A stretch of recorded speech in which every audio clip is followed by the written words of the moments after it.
ഓർത്തു നോക്കൂ തൊഴിലാളികളെ ICDS ആരംഭിച്ച്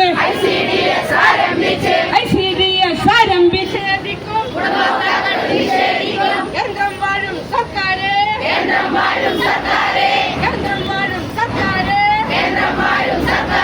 നിർത്തു നിങ്ങളുടെ ധിക്കാരം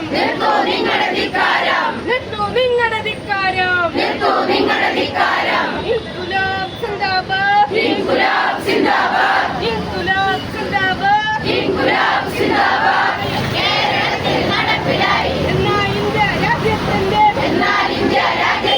അംഗനവാടി പ്രവർത്തകരെ, നാട്ടുകാരെ, സുഹൃത്തുക്കളെ, അംഗനവാടി ജീവനക്കാരും ICDSഉം രാജ്യത്താകമാനം നേരിടുന്ന നിരവധിയായ പ്രശ്നങ്ങൾ അത് നമ്മുടെ രാജ്യത്തെ ഏറ്റവും ആത്യന്തികമായി ബാധിക്കുന്നത് നമ്മുടെ രാജ്യത്തെ സ്ത്രീകളെയും കുട്ടികളെയും ആണ് എന്നുള്ള കാര്യത്തിൽ ആർക്കും തന്നെ തർക്കമില്ല. രാജ്യത്തെ ഗവൺമെന്റുകൾ അവരുടെ നയങ്ങൾ നടപ്പിലാക്കുന്ന സമയത്ത് അതിന്റെ എല്ലാ പ്രശ്നങ്ങളും പ്രയാസങ്ങളും അഭിമുഖീകരിക്കേണ്ടി വരുന്നത് രാജ്യത്ത് ഏറ്റവും ആദ്യം അഭിമുഖീകരിക്കേണ്ടി വരുന്നത് സ്ത്രീകളും കുട്ടികളുമാണ്. സ്ത്രീകളുടെയും കുട്ടികളുടെയും ക്ഷേമത്തിന് വേണ്ടി ഉണ്ടാക്കിയിട്ടുള്ള ICDS എന്ന വകുപ്പിനെ തന്നെ ഇല്ലാതാക്കി മാറ്റാനുള്ള ശ്രമങ്ങളാണ് രാജ്യത്ത് നടന്നുകൊണ്ടിരിക്കുന്നത്.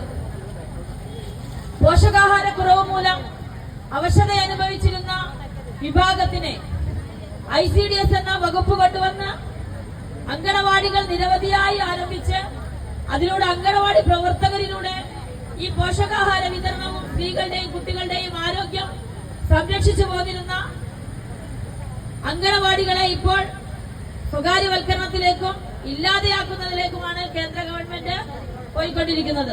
നേടിയെടുത്തവ സംരക്ഷിക്കാൻ ഒറ്റക്കെട്ടായി പോരാടും.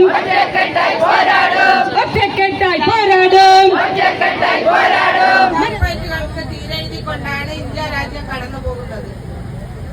അതോടൊപ്പം തന്നെ ഇന്ത്യയുടെ സമസ്ത മേഖലകളും കുത്തക മുതലാളികൾക്ക് തീരെഴുതിക്കൊണ്ടുള്ള ഭരണം കാഴ്ചവെക്കുമ്പോൾ നമ്മുടെ ICDS മേഖല സ്വകാര്യവൽക്കരണത്തിലേക്ക് മാറിയിരിക്കുകയാണ്. അതോടൊപ്പം തന്നെ നമ്മൾ മാനസികവും ശാരീരികവുമായി പീഡിപ്പിക്കപ്പെടുന്ന ഒരവസ്ഥയിലേക്ക് നമ്മളെ ഈ ICDS മേഖല മാറി. അതോടൊപ്പം തന്നെ നമ്മുടെ ജീവനക്കാർ മാറിയിരിക്കുകയാണ്. അതുകൊണ്ട് തന്നെ നമ്മൾ ഇന്ന് നമ്മുടെ അവകാശ ദിനാണ്. അവകാശ ദിനത്തിൽ നമ്മൾ കരിദിനമായി ആചരിക്കുകയാണ്. ഈ കരിദിനത്തിൽ ഈ പരിപാടി ഉദ്ഘാടനം ചെയ്യുന്നത് നമ്മുടെ സംസ്ഥാന സെക്രട്ടറി സഖാവ് പ്രസന്ന ടീച്ചറാണ്.